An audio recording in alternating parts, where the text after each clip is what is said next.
Fala galera, Fabiano Luzes falando, acertando aqui os ponteiros finais aqui para preparar o nosso bate-papo.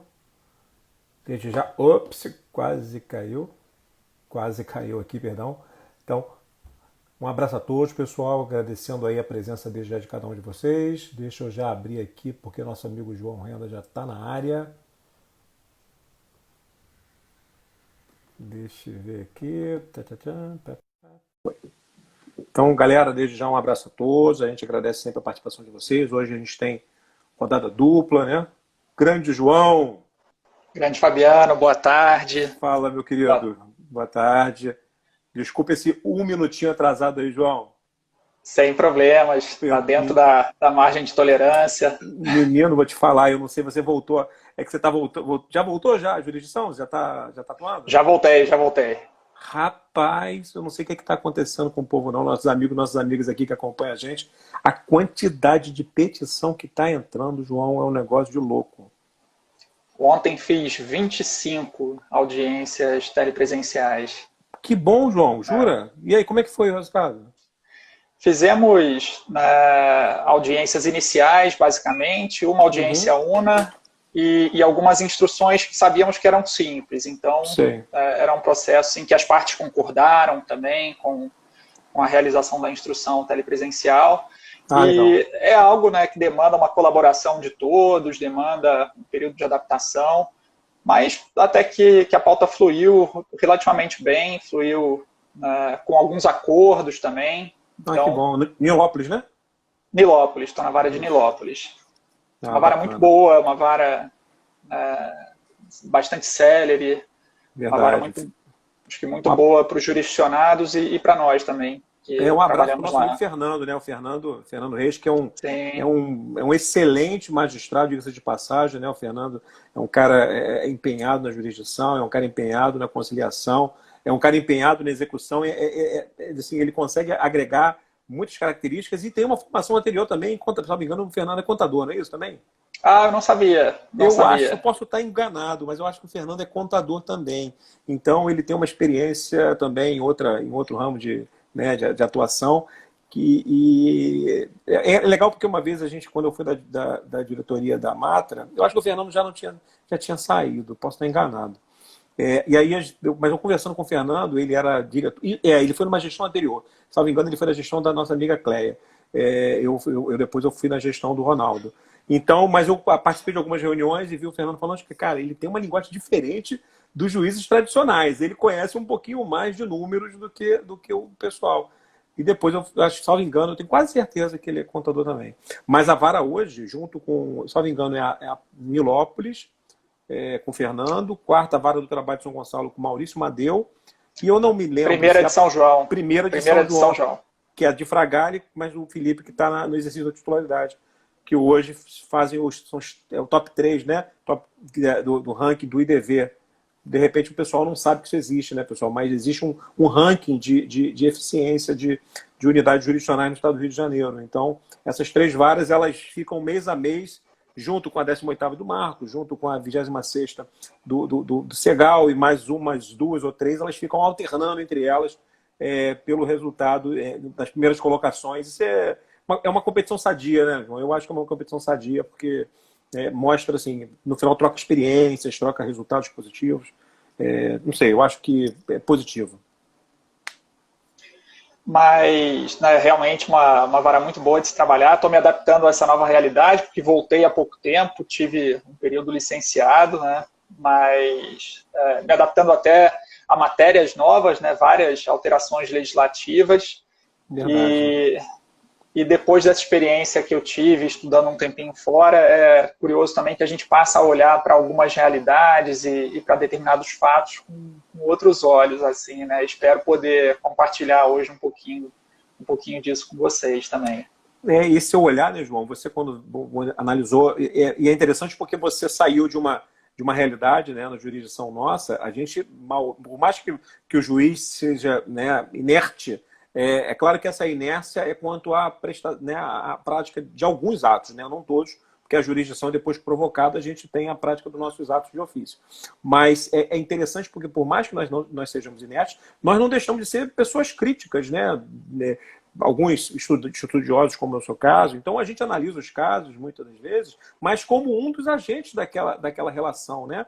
Você, quando viajou, né, você era estudante, né, foi como estudante, como pesquisador, mas tinha uma visão muito mais, eu vou utilizar a palavra imparcial, no sentido de não estar naquela relação, né? E talvez a visão crítica de quem está de fora, né, é claro que é um olhar diferente, nos ajude a aguçar e despertar talvez esse criticismo que a gente, talvez, muitas vezes na nossa vida profissional, a gente acabe deixando de lado por conta do volume de trabalho, por conta de metas, por conta de pedidos, por conta de emoções que aflorescem na nossa frente, né, João? Eu acho que isso é interessante, desperta esse olhar diferente, como você, com certeza, deve estar tendo hoje, né?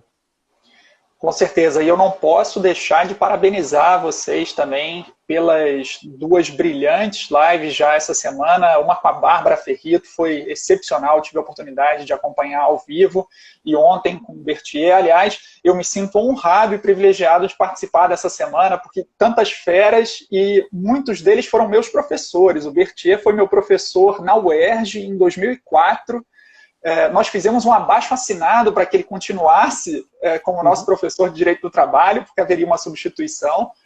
E, né, sou aluno dele há muito tempo, fui aluno do Fábio Vilela. O Ivan Garcia, que vai conversar com vocês, salvo engano, na sexta-feira, foi meu orientador de mestrado na UERJ. Marcos foi meu professor também durante bastante tempo, quando me preparava os concursos de magistratura. E a Bárbara, nossa, eu tenho uma admiração por ela, realmente uma colega brilhante e que pesquisa esse tema da discriminação. Eu também gosto bastante dos temas que envolvem discriminação, sobretudo discriminação indireta. Então, me sinto honrado mesmo de falar com vocês e poder bater esse papo com você, que também é um colega brilhante, que gosta muito, conhece muito direito comparado. Acho que a gente vai poder trocar umas ideias boas sobre alguns temas hoje. Pô, legal, João. Eu que agradeço, você sempre engrandece pela sua simpatia, pelo seu conhecimento, e a gente acabou fazendo um caminhar muito lógico, né? A gente trouxe a experiência da Bárbara, trouxe a experiência constitucional do Berthier, e hoje você me parece assim, trazendo um quê de especial com esse debate de quem vivenciou isso lá fora. E a gente acabou provocando isso muito em virtude, né, da live que você fez com o nosso amigo Claudinho, quando tratou, né, de diversos aspectos do direito comparado, inclusive, né, falando de Brasil. Se eu estiver equivocado, você me corrija. Brasil, Estados Unidos, Itália e Portugal, não foi isso? Foi isso. Está gravado lá no Instagram, quem tiver curiosidade, do professor Cláudio Freitas. Recomendo, pessoal, vale muito a pena olhar, e me despertou exatamente porque vocês chegaram a tratar do assunto, né? E aí veio o convite para você fazer esse arremate nessa lógica comparada, João. Eu queria que você pudesse, João, dentro da medida do possível, trazer um pouco dessa sua visão, né? Como você disse lá, né? Assim, se você acha importante repetir, fica à vontade, né? Mas, novamente, pessoal, quem tiver interesse, entra no perfil do nosso querido amigo Cláudio Freitas, que a live está lá salva, deixando aqui desde já um beijo para a nossa querida amiga Aline Leporazzi, que teve neném muito recente. Um beijo, querida, um beijo para você, saúde, estou feliz de ver, né, o caminhar aí. Muito querida, trabalhei com ela por 2 anos. Né? Tive a oportunidade de trabalhar por 2 anos lá em Caxias, uma jurisdição bastante pesada, né? Uma localidade com uma movimentação processual intensa, mas um período muito prazeroso, uma pessoa muito especial com quem eu tenho muita vontade e desejo, mesmo de coração, de trabalhar novamente, de ter bastante contato, e parabenizo também pelo filho, Bernardo, parabenizo o Paulo, muito queridos mesmo. É isso aí. Vamos lá, meu querido. Então, João, jogo para você. Aí você é o astro. Conta para a gente um pouco aí dessa sua visão. Se você quiser trazer um pouco daquela visão da perspectiva administrativa, do combate à questão da discriminação, a questão judicial, a questão legislativa, a questão, novamente, né, para o pessoal que já acompanhou na outra, a questão da legislação nos estados, né, a gente tem, se você quiser fazer esse corte, que as legislações dos estados, né, elas complementam a legislação federal, fica à vontade. Você é o dono do espaço. Eu acho que o primeiro ponto sobre o qual a gente precisa falar em relação aos Estados Unidos, e ontem o Marcos ressaltava isso, primeiro, não tem como se apagar a história de uma nação, se apagar a história, não tem como a gente passar uma borracha e esquecer. Então, a história dos Estados Unidos, né, e processo de independência, a própria Constituição, lá 1776 a independência, 1787 a Constituição, eram basicamente homens brancos, aristocratas. Até uma curiosidade, o musical da Broadway de maior sucesso nos últimos anos se chama Hamilton, que é uma homenagem a um founding father, né, esses fundadores da América, que era o Alexander Hamilton. E em virtude de essas personalidades históricas, veneradas e tão estudadas nos Estados Unidos, serem todos homens brancos, um músico, que é o Lin-Manuel Miranda, pegou e decidiu fazer um musical da Broadway somente com... Ele é um latino, né? Ele é descendente da comunidade hispânica, e ele pegou só pessoas latinas e negras e fez um musical todo em hip-hop, para homenagear essa figura histórica que foi o Alexander Hamilton, um dos fundadores da América. E essa peça de teatro explodiu nos Estados Unidos. O Obama chegou a convidá-los para uma apresentação na Casa Branca. Hoje há vários grupos, porque eles não se apresentam só em Nova York, eles se apresentam concomitantemente em várias cidades. Essa é a peça de maior sucesso, e há estudos sociológicos e antropológicos no sentido de que as crianças, né, os jovens e adolescentes negros passaram a se sentir fazendo parte da história com base nessa peça de teatro, e isso, né, passou a ser, inclusive, reproduzido nas escolas e no ensino. Isso é muito interessante. Mas os Estados Unidos, né, como eu disse, não tem como a gente apagar a história. Os Estados Unidos foram marcados por uma guerra civil intensa, que foi de 1861 a 1865, em que os estados do Sul, escravocratas, tentavam se tornar independentes, tentavam uma dissolução em relação à União, e havia como pano de fundo dessa guerra da escravidão. Uma vez terminada a Guerra Civil com a vitória dos estados do Norte, foi promulgada a 13ª emenda com o fim da escravidão, e logo na sequência veio a 14ª emenda, com o princípio da igual proteção perante a lei, a Equal Protection Clause, né? Só que ainda com essa cláusula de igual proteção expressa no texto constitucional, a Suprema Corte passou a chancelar leis sionistas dos estados do Sul. João, tocou o telefone aqui, perdão.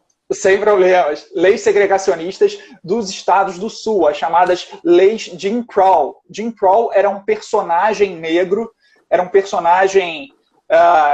se colocava uma figura negra num personagem abobalhado, e por isso, né, até hoje, o Adilson Moreira escreve sobre isso, a Bárbara conversou sobre isso, e ontem também o Marcos com o Bertier conversaram, essa questão do racismo recreativo.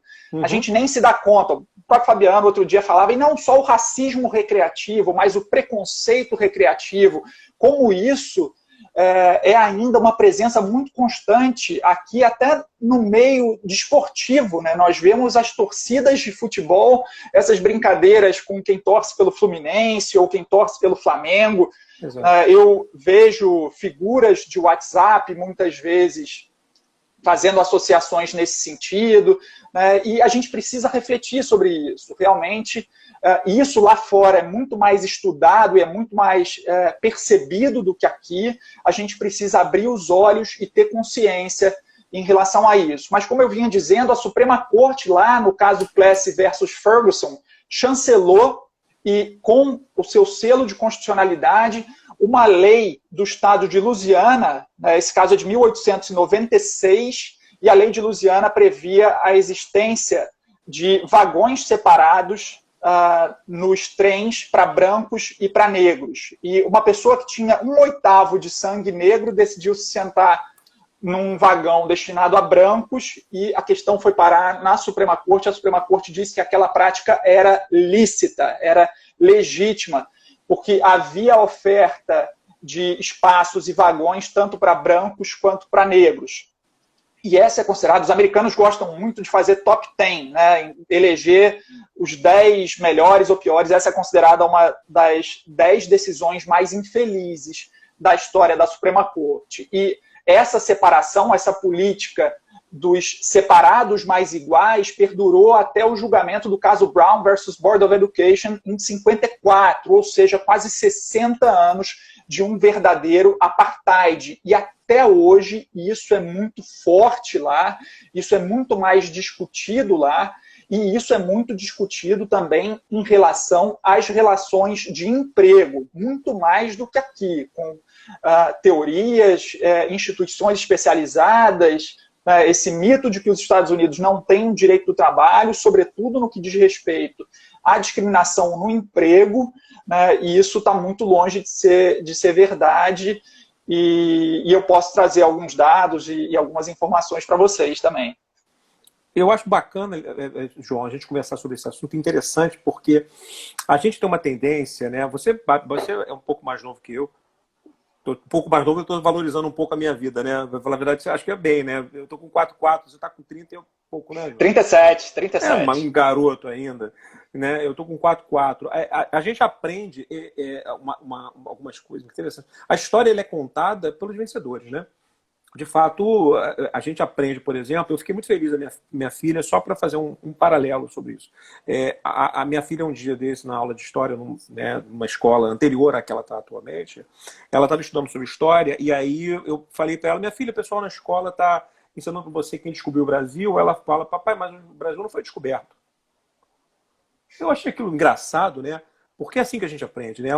O Brasil não foi descoberto, o Brasil foi tomado. Já estava aqui, exatamente. Eu achei aquilo tão bacana, aquilo tão legal, porque já tinha um povo constituído, né? Então eu achei legal trazer esse outro horizonte, porque a gente aprende, né? E eu fiz, né, obviamente, eu fiz essa escola básica na década de 80, a gente aprende historicamente que o Brasil, né, foi descoberto, né? E aí a gente aprende toda a história bonitinha. E eu estou tratando desse assunto, João, antes de devolver para você, porque essa história do mundo, eu não vou falar do Brasil, essa história do mundo está sendo questionada, né? Para quem não está atentado, nós tivemos agora um evento, eu acho que foi emblemático que aconteceu aquilo. Alguns vão chamar de vandalismo, outros vão chamar de uma insurgência social, que foi aquele movimento na Inglaterra que pegou aquela estátua, né? Que homenageava determinado cidadão que investiu no passado, eu não me recordo o nome dele, se você souber, João, fica à vontade para falar, mas ele era um escravocrata, quer dizer, fez riqueza vendendo adultos negros, mulheres negras e crianças negras. E a sociedade colocou ao chão aquela estátua, ficou de joelho no pescoço, fazendo um simbolismo, né, com o que aconteceu com George Floyd, e depois jogou ao mar. E eu achei aquilo, sem entrar no mérito, se a gente está a favor ou contra, não é isso, né? Eu estou falando do simbolismo daquilo, de verificar um questionamento, e isso está acontecendo agora no Brasil também. Eu vi ontem num jornal falando sobre a questão dos bandeirantes, e quando você vai às ruas, né, eu tenho curiosidade de ver nome de rua, né? A gente aqui em Niterói, por exemplo, tem uma rua muito conhecida chamada Moreira César. Moreira César, né, para quem quiser depois procurar um pouco da história da Guerra do Paraguai, conhecer um pouco da história... Não, mentira, a Moreira César não foi Guerra do Paraguai, se não me engano foi Canudos. Eu estou na dúvida agora se foi Canudos ou foi Guerra do Paraguai, é uma das duas, né? Mas muitos questionam a existência da rua com o nome dele, em homenagem a ele. Quer dizer, isso é interessante porque essas histórias são contadas pelos vencedores, mas estão sendo questionadas agora. Porque esse criticismo coletivo, né, que está acontecendo no mundo inteiro, e muito em virtude do perfil, e aí você pode falar melhor do que eu, do perfil do povo americano, né, essa democracia, essa necessidade, essa defesa que eles têm da liberdade de falar, e da intolerância, eu ouso dizer intolerância, né, porque a gente viu, a gente tolera a morte de uma criança negra no Brasil, né, e lá nos Estados Unidos você tem num ano menos morte do que tem no Rio de Janeiro, né? Então isso é muito emblemático para a gente estar refletindo nesse momento, né?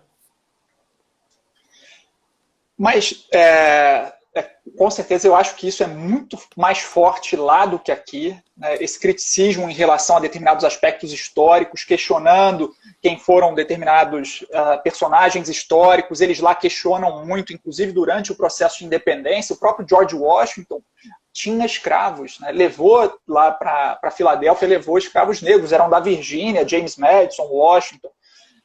Levaram isso tudo, muito debatido por lá. Harvard Law School, por exemplo, tem uma associação, salvo engano, desde 1967, de estudantes negros, né? Quem for procurar, Harvard Black Law Students Association, né? Existe essa associação lá e isso tudo é muito forte.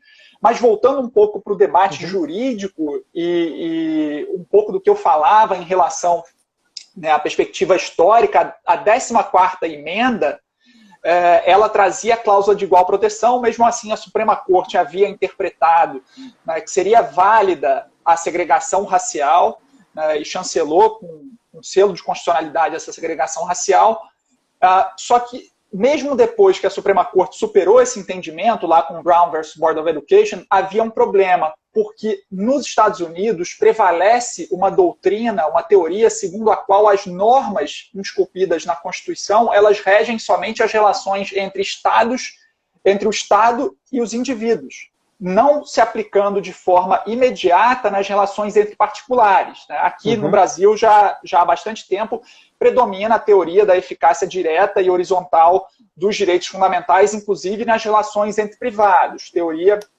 defendida, entre outros, pelo professor Daniel Sarmento, da UERJ, e por vários professores, e teoria, né, com ampla aceitação. Isso nos Estados Unidos não acontecia e continua não acontecendo. Então, lá, em tese, mesmo com a Suprema Corte mudando o seu entendimento no Brown versus Board of Education, era necessária, em relação às questões trabalhistas, era necessária a edição de uma lei especificando, né, porque mesmo com Brown versus Board of Education, o empregador poderia falar, não, mas eu tenho aqui uma empresa privada, eu tenho a minha liberdade de decidir quem eu vou contratar. Eu posso contratar 100 pessoas e só quero contratar com determinado perfil. Isso não é discriminatório, porque aqui é propriedade privada.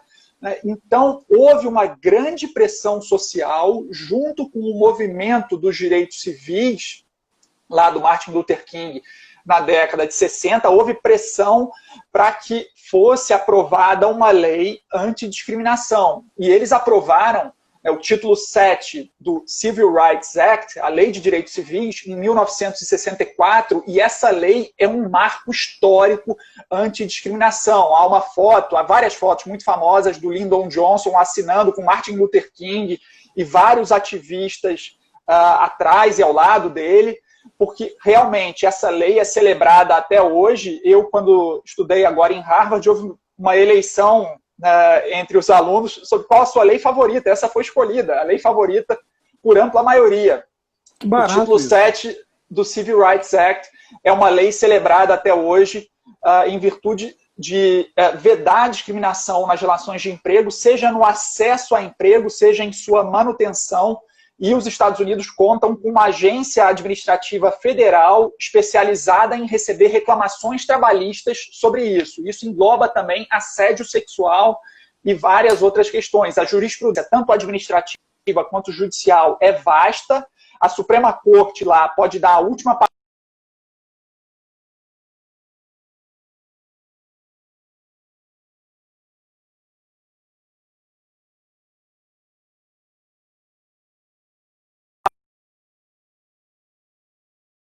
ver se ele retorna. Tô aqui.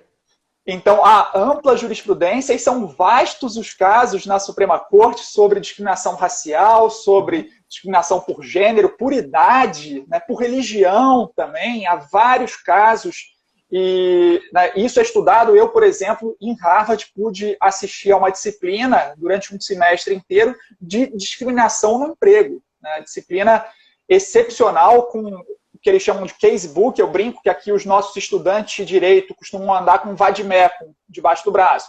Lá os estudantes andam com casebook, por ser um sistema baseado, sobretudo, na família da common law, né, um estudo de precedentes, e isso é muito forte, são precedentes. A Suprema Corte dos Estados Unidos recebe poucos casos por ano, são admitidos para julgamento e efetivamente têm seu mérito julgados apenas cerca de 70 a 80 casos por ano. E muitos desses casos, praticamente todos os anos, há admissibilidade, há juízos favoráveis de admissibilidade de casos referentes à discriminação no emprego. Há casos fantásticos, posso também compartilhar alguns com vocês. Depois a gente, com certeza, a gente vai querer. E é interessante, você estava falando sobre algumas questões e eu estava rememorando alguns filmes. O filme Selma, por exemplo, é um filme interessante que trata, ele representa muito bem, né, essa questão da igualdade com diferença, né? Você tem a mesma possibilidade de lugares, mas os assentos separados, de brancos de um lado, de negros do outro. Aquele filme que eu não me recordo o nome, está tentando lembrar aqui, confesso que não me recordo. Deu Filadélfia, né? Sim. É um empregado que contraiu o vírus da HIV. É uma causa trabalhista. Tom Hanks? Com Tom Hanks. Esse caso é real também, né? Discriminação no emprego. É real, é um caso real. Nós temos aquele caso das meninas da NASA, que eu esqueci o nome daquele filme. É um fantástico filme. Esqueci o nome dele. Não sei se você vai recordar, que é com Kevin Costner também. Que uma das meninas é uma brilhante matemática, que ela todo dia perdia um tempo, porque o banheiro feminino de negras era muito distante do local. Então ela tinha que sair correndo e voltando, e estava sempre perdendo tempo com o trabalho dela, e depois o trabalho, quando foi implementado, ela criou teorias fantásticas que resolveu problemas, pelo menos o filme relata isso, confesso que não fui atrás da informação, mas mostra assim, como é que aquela situação, e mostra até o Kevin Costner quebrando a placa dizendo né, que era Black, né, agora eu não me recordo, eu não lembro agora o que está descrito na placa, mas mostra o Kevin Costner com um martelo quebrando aquilo para acabar com a discriminação, mas mostra isso também. E o último, talvez, né, o mais recente, é o Green Book, que também é fantástico, que relata muito bem isso, porque era um negro, né, um musicista fantástico, que percorria toda a parte sul dos Estados Unidos de forma dolosa. Ele queria fazer aquilo para se reafirmar, né? É muito bacana o filme e retrata muito bem isso. Por mais que ele fosse convidado, recebesse para se apresentar, mas ele tinha o banheiro dele, ele não poderia comer nos mesmos restaurantes, porque teria um restaurante separado. Não, e o Green Book é porque o hotel era separado, né? Você tinha os hotéis dos negros que não tinham a mesma qualidade dos hotéis dos brancos. Então é aquela isonomia, e o questionamento era que era uma isonomia efetivamente meramente formal, não era material, porque as condições não eram igualitárias, né? Isso é algo, como eu disse, e como não dá para apagar a história, é como se fosse uma xícara, né, rachada, que eles tentam colar, mas a rachadura está ali, né? E isso aqui no Brasil, né, aconteceu e acontece de forma muito mais dissimulada. Nos Estados Unidos eu vejo isso, e isso ocupa o centro da agenda política desde sempre nos Estados Unidos, né? A gente vê agora um novo movimento pelos direitos civis. Na questão trabalhista, uma crítica que se faz lá, inclusive, é em relação às taxas de desemprego, que seriam maquiadas, camufladas. Por qual motivo? Porque elas não consideram a população encarcerada. E os Estados Unidos são um país de encarceramento em massa, eles encarceram os negros em massa, e na hora de contar a estatística de desemprego, eles não contam. Geralmente são pessoas que estão marginalizadas socialmente, que muitas vezes acabam se vendo sem outra alternativa e cometem crimes, e muitas vezes acabam presas, e essas pessoas não são levadas em consideração nas estatísticas oficiais de desemprego. Isso é muito criticado, isso é criticado de maneira bastante contundente lá por vários professores de direito do trabalho. E a questão da discriminação racial, sobretudo, né? Existe uma teoria que foi desenvolvida no direito norte-americano sobre discriminação no emprego, e a gente, aqui no Brasil, essa teoria já tem repercussões, que é a teoria do impacto desproporcional, ou do impacto adverso. Porque a discriminação, em sua forma mais sutil, mais dissimulada, é aquela, muitas vezes, que se verifica em práticas aparentemente neutras, em práticas, nós poderíamos dizer, invisíveis, né? Mas medidas que muitas vezes, tomadas por empregadores, por empresas, essas medidas muitas vezes podem ter um impacto adverso, né, muito forte, e há um precedente lá da Suprema Corte, que é de 1971, que é o Griggs versus Duke Power. Esse caso, né, era de uma empresa, uma função manual, uma função repetitiva, e a empresa decidiu começar a exigir níveis de escolaridade. Era uma empresa da Carolina do Norte, até estado que você conhece bem. E essa empresa falou, a gente vai começar a exigir nível médio de ensino ou testes de inteligência. Só que se você fosse analisar, isso aí era final da década de 60, na Carolina do Norte. Os níveis de escolaridade da população negra naquele local eram muito mais baixos do que da população branca. Então, aquela medida trazia uma desvantagem muito forte à população negra. E aquelas exigências não tinham qualquer relação com a função exercida.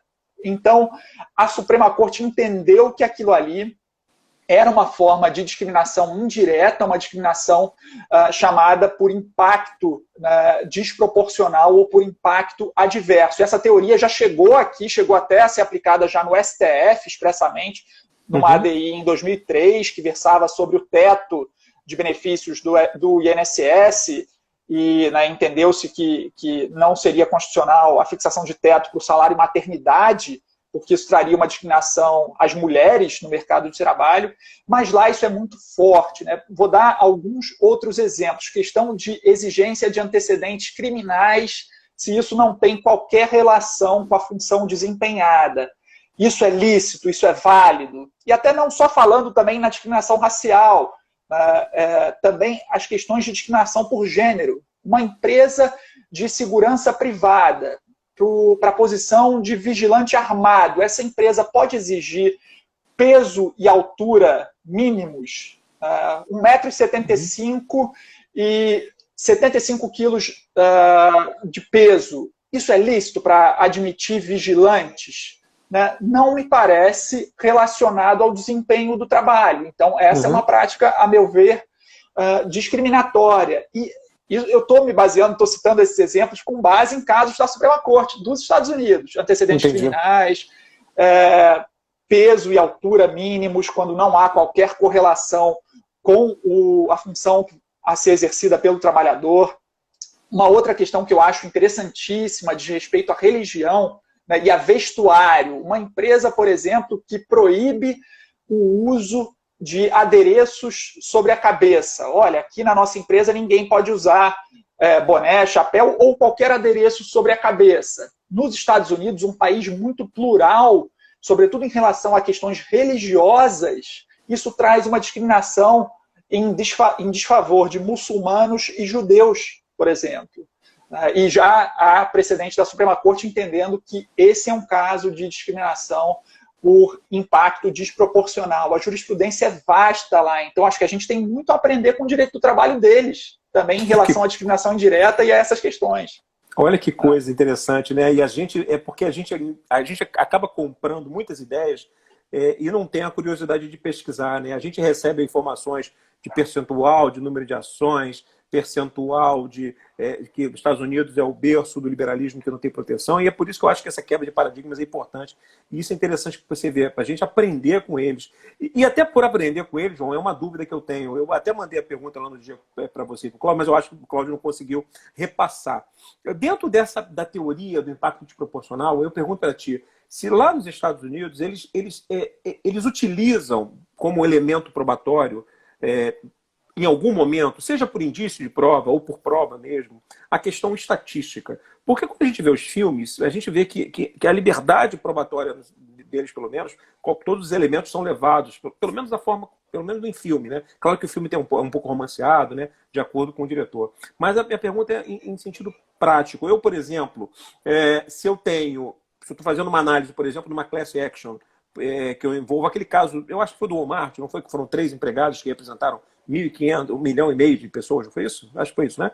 Eu poderia fazer uso lá de dados estatísticos para comparar, por exemplo, a população negra na região X é de 40%. E quando eu faço isso vis-à-vis o quadro funcional da empresa, ela não está representada na mesma proporcionalidade. A estatística, para quem não conhece estatística tem um ramo específico dentro da estatística que trata disso, de análise de dados e de análise demográficos, né? As populações, você tem uma coisa chamada correlação estatística. Amostras pequenas têm que, lógico, né, dentro de uma margem de variação, é o que acontece nas eleições, né? Quando a gente faz pesquisa, eu tenho uma amostra pequena que representa um todo. Então não faz sentido para a estatística que eu tenha, por exemplo, onde eu trabalhei a vida inteira, em várias empresas, eu tenha tido vários corpos de digestão sem nenhum negro. Com uma única mulher. Segunda-feira eu falei que não tinha nenhuma, lembrei que foi uma só. Então, não faz sentido estatisticamente que isso aconteça na prática. E aí eu te pergunto se lá isso é levado em consideração, dados estatísticos.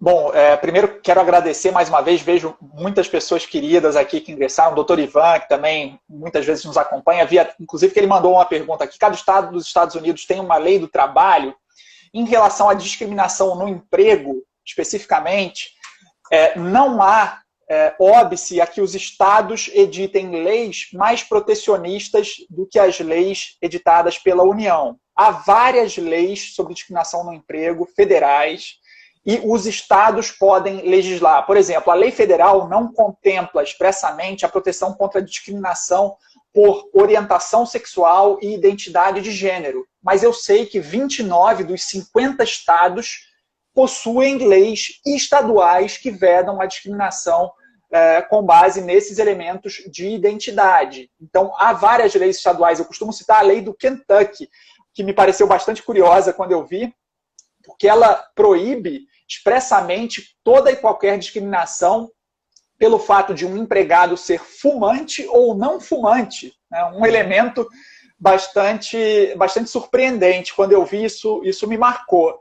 Mas então os estados podem ir além em temas de discriminação no emprego, em temas também de limitação de jornada, salário mínimo, os estados podem ir além. Proibições ao trabalho infantil, mas há algumas matérias em que a lei federal impede a iniciativa dos estados, sobretudo o direito coletivo. Né? O National Labor Relations Act, que é a principal lei de direito coletivo, aplica-se a essa lei federal o que eles chamam de Preemption Doctrine, que impede os estados de editarem leis sobre organização coletiva, sindicalização e negociação coletiva, em virtude disso já estar disciplinado por lei federal.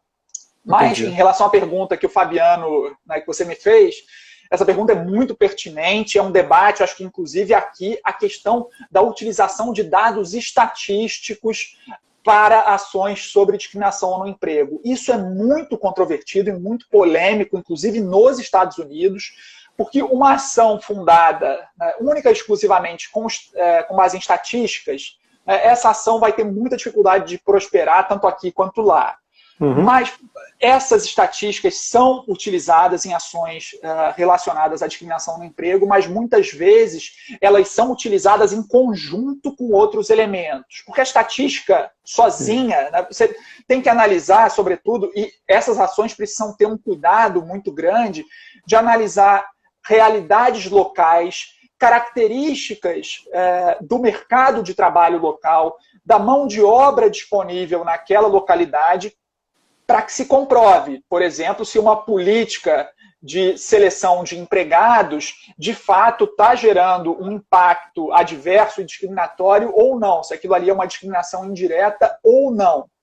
A jurisprudência lá oscila, mas lá há toda uma case law, né, uma jurisprudência já da Suprema Corte, admitindo isso, e lá há uma tradição muito maior do que aqui, em relação à aplicação da teoria do impacto desproporcional. Sem nenhuma dúvida, há muitos casos sobre isso. O caso que você mencionou era até um caso, né, que é o Walmart versus Duke, é um caso de uma class action em que no polo ativo havia 3 trabalhadoras representando 1,5 milhão de empregadas do Walmart, que é o maior empregador nos Estados Unidos, né, uma gigante do comércio a varejo.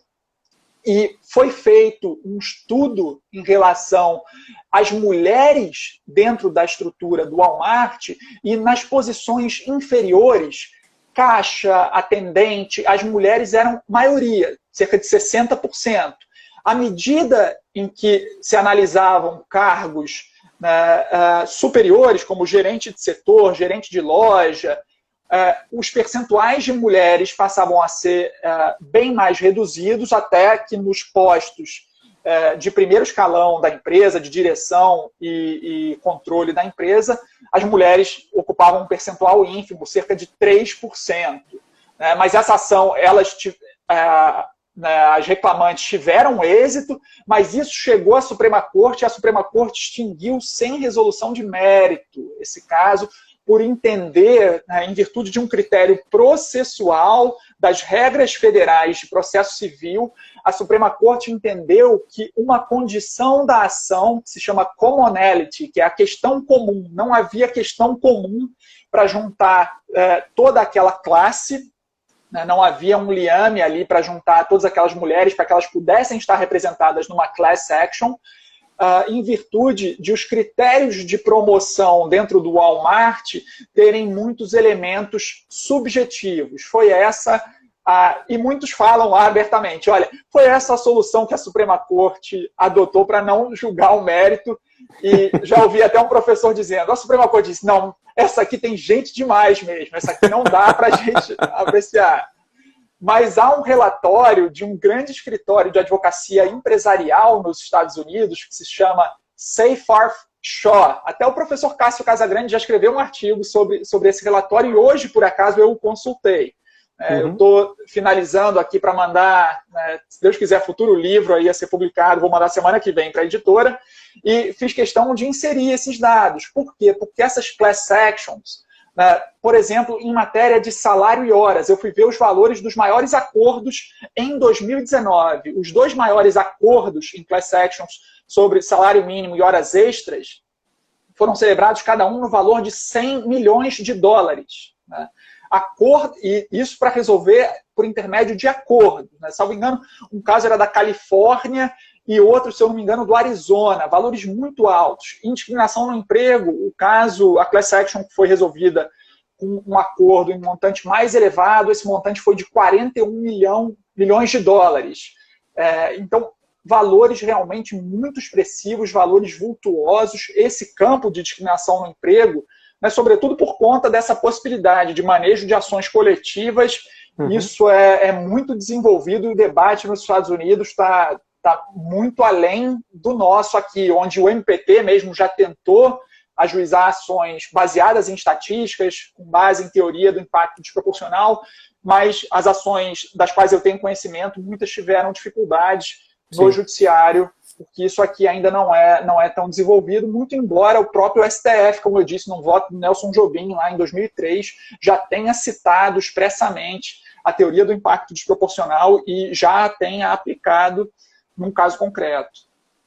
Bacana. Deixa eu fazer 2 considerações aqui, João, só para fazer retificação. Primeiro, da nossa amiga Eliana, ela colocou aqui, obrigado, eu depois no meio eu acabei lembrando, mas agradeço. Ela colocou, Moreira Seda participou da Guerra de Canudos, é verdade. É representado, inclusive, numa série ou num filme que trata de Canudos, quando é questão de Antônio Conselheiro. Mas obrigado, vale aí a referência para todo mundo. E nosso amigo Rafael Passos cita aqui que o nome do filme é Estrelas Além do Tempo, que é um brilhante filme, recomendo a todos verem, que trata exatamente dessa temática, matemática mais de cunho racial. Tá? Continuando, João, e aí seguindo um pouco também nessa pegada que a gente está conversando, me chamou a atenção uma coisa, e eu já tinha conversado com você informalmente, sobre a juventude americana versus os direitos sociais discutidos nos Estados Unidos.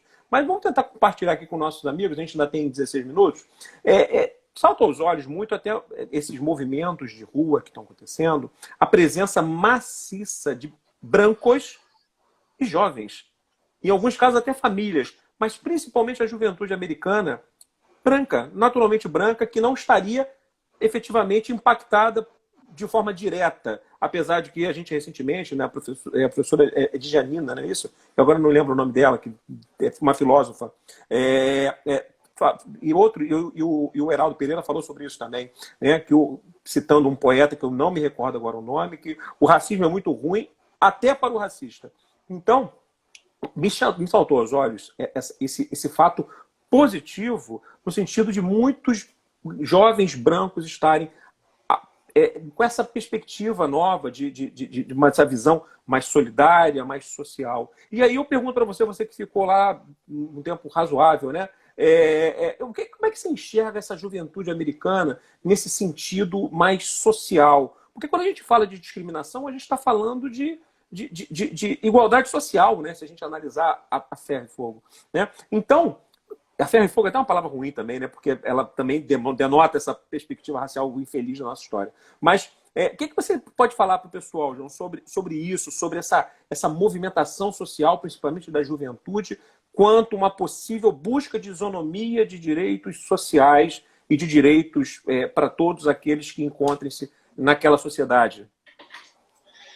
O ambiente universitário, acho que tanto aqui quanto lá, costuma ser um ambiente muito progressista, né? Eu estudei numa universidade lá, que é tida como uma universidade elitizada, mas, como eu falei, as próprias associações, e há várias associações dentro lá da Faculdade de Direito, a Associação dos Estudantes Negros promove muitos eventos, né? Há uma tradição lá de promover lunch talks, né? São conversas durante o horário de almoço, em que eles levam palestrantes, muitas vezes há lançamentos de livros também, por vezes há 15, 20 eventos acontecendo ao mesmo tempo, e os jovens lá têm, né, uma preocupação muito grande em relação a essas questões em que eu posso dizer que o direito do trabalho tem uma interseção com os direitos humanos, né? A questão de discriminação no emprego, assédio sexual, isso tudo é muito forte lá, essas hashtags que a gente vê, Black Lives Matter, a hashtag MeToo, né? Inclusive é importante mencionar que a questão de discriminação no emprego nos Estados Unidos,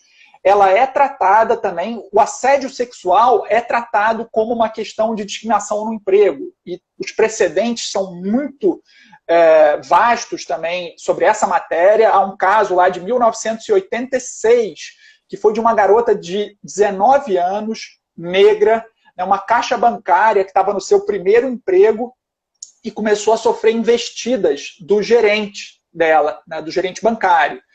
E esse caso chegou à Suprema Corte, ela ajuizou uma ação, ela teve relações sexuais com esse gerente, mas depois ela quis ajuizar uma ação a respeito disso, a ação chegou até a Suprema Corte, nesse caso, ela né, criou a teoria do ambiente hostil, né, porque o assédio sexual pode ser sob a forma do quiprocó, né, isto por aquilo, olha, eu te ofereço uma vantagem se você ceder às minhas investidas sexuais, ou pode ser também, né, pela criação de um ambiente hostil à trabalhadora. A Suprema Corte também, por exemplo, lá já apreciou casos de assédio sexual envolvendo pessoas do mesmo sexo, assediador e assediado. Então é um debate que está bem mais à frente do que o nosso aqui. E os jovens, eles se interessam muito por esse tipo de debate. Como eu falei, eu assisti a uma disciplina lá de discriminação no emprego, sala cheia, alunos muito participativos. Muitas vezes os alunos se interessavam, até se o aluno fosse muçulmano, ele se interessava muito a respeito de determinados casos relacionados ao seu grupo religioso, né, os negros também com grande interesse, muitas vezes, em relação a determinados casos relacionados à população negra. E esse debate é muito vivo, muitos eventos lá sobre isso.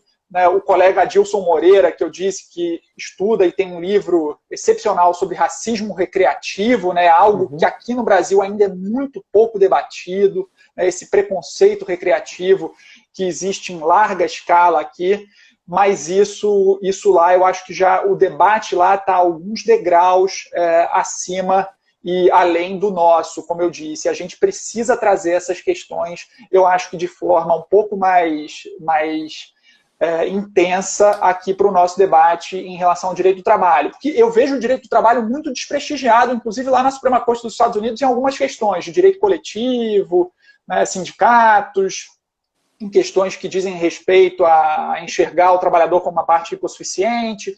Nesse ponto, o direito do trabalho está muito desprestigiado, eu acho que tanto lá como cá. Mas em questões relacionadas a direitos humanos, né, discriminação, assédio sexual, isso está muito forte lá e há um engajamento e uma preocupação muito grande. E realmente, se nós temos algo a aprender um pouco com eles e a ver um pouquinho da experiência, inclusive da experiência constitucional deles e da experiência jurisprudencial deles, eu acho que são esses temas. A gente pode trazer muitas ideias e discutir aqui também. É engraçado quando a gente vê, eu não sei qual é a sua aderência ao professor Boaventura, né, de Portugal, Boaventura Sousa Santos. Bom, o professor Boaventura, quando tem um livro que trata sobre epistemologias do Sul, que é esse contraponto entre a nossa forma de fazer ciência versus o que a gente recebe de fora, né? Então, principalmente do Norte. Claro que é um texto crítico de um sociólogo brilhante português, mas o interessante é que quando você começa a ler o desenrolar do texto, você observa que a presença desse parâmetro, desse estándar do branco, do europeu branco, católico ou cristão, melhor dizendo, né? Vamos colocar cristão, até porque o europeu, você se divide, o americano não é essencialmente cristão, né? Mas você tem um parâmetro de referência. E esse parâmetro acaba sendo utilizado como um parâmetro único a ser buscado por todos nós, né? Que está equivocado, porque a nossa vida efetivamente é uma lógica plural. E isso é muito interessante como reflexão, porque a gente começa... E é claro, a gente pensa sempre nas discriminações que são mais latentes no nosso dia a dia, né? A mulher, e no caso da Bárbara, foi muito feliz, porque a Bárbara, a Bárbara congrega o fato dela ser mulher, o fato dela ser mãe, o fato dela ser negra. Então ela tem 3 questões que são 3 questões de preconceito para fins de mercado de trabalho. Se ela fosse uma empregada, efetivamente, não fosse juíza, né? São 3 elementos discriminatórios para uma pessoa, infelizmente, né? E a gente agrega isso, João, o fato deles, o fato, por exemplo, da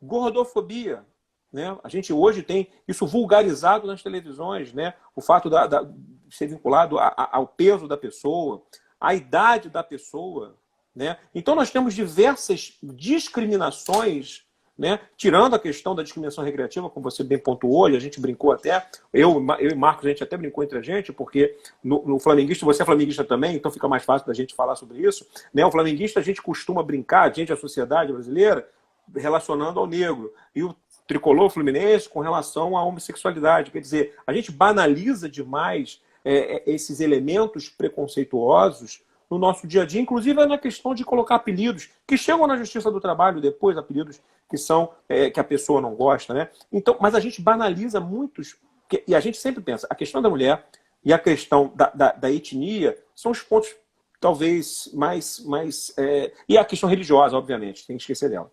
Mas a questão do peso, e não só do peso, aí o peso mais o seu estereótipo, e a questão da idade, são 2 elementos que estão na pauta do dia, a gente vê o tempo inteiro. Se a gente analisar a questão do impacto desproporcional da mesma forma, um cidadão com 45 anos hoje é considerado idoso no mercado de trabalho. Tanto é que o contrato verde e amarelo, e eu não estou entrando no juízo de valor se ele é bom ou ruim, né? Ele se pautou no primeiro momento para os menores, entre aspas, né? Os jovens, e no segundo momento, antes dele ser revogado, a medida provisória 905, queria estender para quem tivesse mais de 45 anos. Porque há um preconceito da nossa sociedade, né? Quando você vai para indígena, quanto mais idosa a pessoa fica, mais velha a pessoa fica, mais experiente, mais ela ascende na estrutura daquela sua comunidade, né? Porque ela tem mais a ensinar, mais a passar, né? Então são questões para a gente atentar no nosso dia a dia, né? Os nossos amigos, para verificar que o preconceito, só para a gente não ficar no comum, né? Ah, não, porque a gente tem um preconceito racial, preconceito étnico, preconceito de sexo e o preconceito religioso. Não, o preconceito é toda e qualquer forma que eu afasto alguém pelo simples fato dele ser diferente. Diferente do que é o ponto, né? Diferente de um parâmetro estabelecido pelos vencedores da história. E né, você tocou num ponto muito importante, a questão da discriminação por idade. A gente até tem aqui o artigo 27 do Estatuto do Idoso, proíbe, né, expressamente a discriminação por idade, mas isso é tão raro da gente ver a aplicação, inclusive na Justiça do Trabalho. Eu nunca apreciei alguma ação com base lá no artigo 27 do Estatuto do Idoso. Mas em relação a essa questão, sobretudo dos negros, mulheres, essa questão da interseção, é curioso ver como há uma coincidência entre o direito americano e o nosso direito do trabalho também. Porque na década de 30, nos Estados Unidos, quando foram aprovadas as 2 principais leis federais trabalhistas, que são o National Labor Relations Act, que é direito coletivo, e o Fair Labor Standards Act, que é a principal lei de direito individual, foram excluídos os rurícolas e os empregados domésticos.